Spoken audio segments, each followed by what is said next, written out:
Hi friends, అందరికీ good morning అండి. చూడండి ఫ్రెండ్స్, అమ్మ అండ్ అమ్మ ఛానల్లో నేను గోధుమ పిండి అండి, ప్యూర్ గోధుమ పిండి.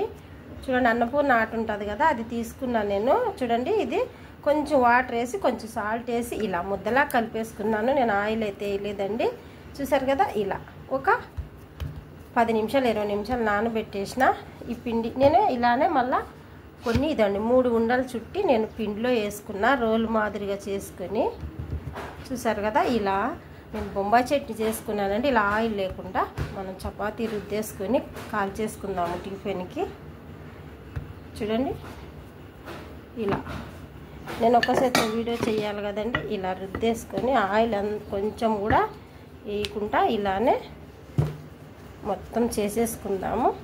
ఆయిల్ లేకుండా కాలుస్తా. చూడండి, నేను ఇప్పుడు చూడండి మొత్తం ఇలా రుద్దేసుకున్నాం కదా మనము. ఇంకా ఆయిల్ లేకుండా చపాతీ చేసేసుకుందాం రండి. చేసేసుకున్నాం కదా, ఇలా ఆయిల్ కొంచెం కూడా వేయకుండా చూపిస్తా. చూడండి, మీకు ఇలా హీట్లో పెట్టుకొని చపాతీ కాల్చుకున్నామంటే,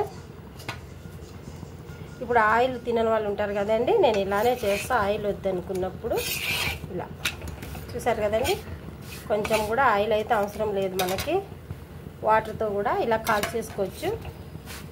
ఏమంటే ఇది అప్పటికప్పుడు తినేయాలండి, అప్పటికప్పుడు తినేయాలి.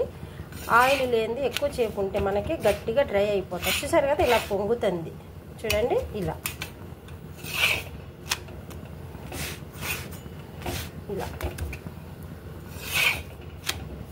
చూసారు కదండి, ఎంత బాగా ఆయిల్ లేకుండా మనం చపాతీ చేసేసుకున్నాము.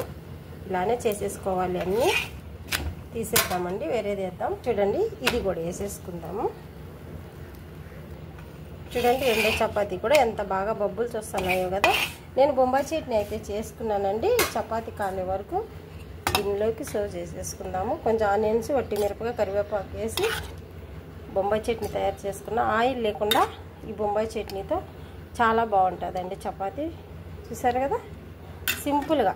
చూడండి ఫ్రెండ్స్, ఇది కూడా కాలిపోయింది. మనం కొంచెం కూడా ఆయిల్ లేకుంటే స్టవ్ కట్టేసుకొని చూడండి, ఇది కూడా తీసేసుకుందాము. చూడండి, 2 చపాతీలు అయితే ఆయిల్ లేకుండా కాల్చేసుకున్నాం. చూడండి ఫ్రెండ్స్, ఆయిల్ లేకుండా చపాతీ ఎంత స్మూత్గా వచ్చేసిందో. మనం బొంబాయి చట్నీ అయితే ఇలా పెట్టేసుకొని తినేద్దామండి. మీకు కనుక నచ్చితే ఒక లైక్ చేసి సబ్స్క్రైబ్ చేసుకోండి. బాయ్ అండి.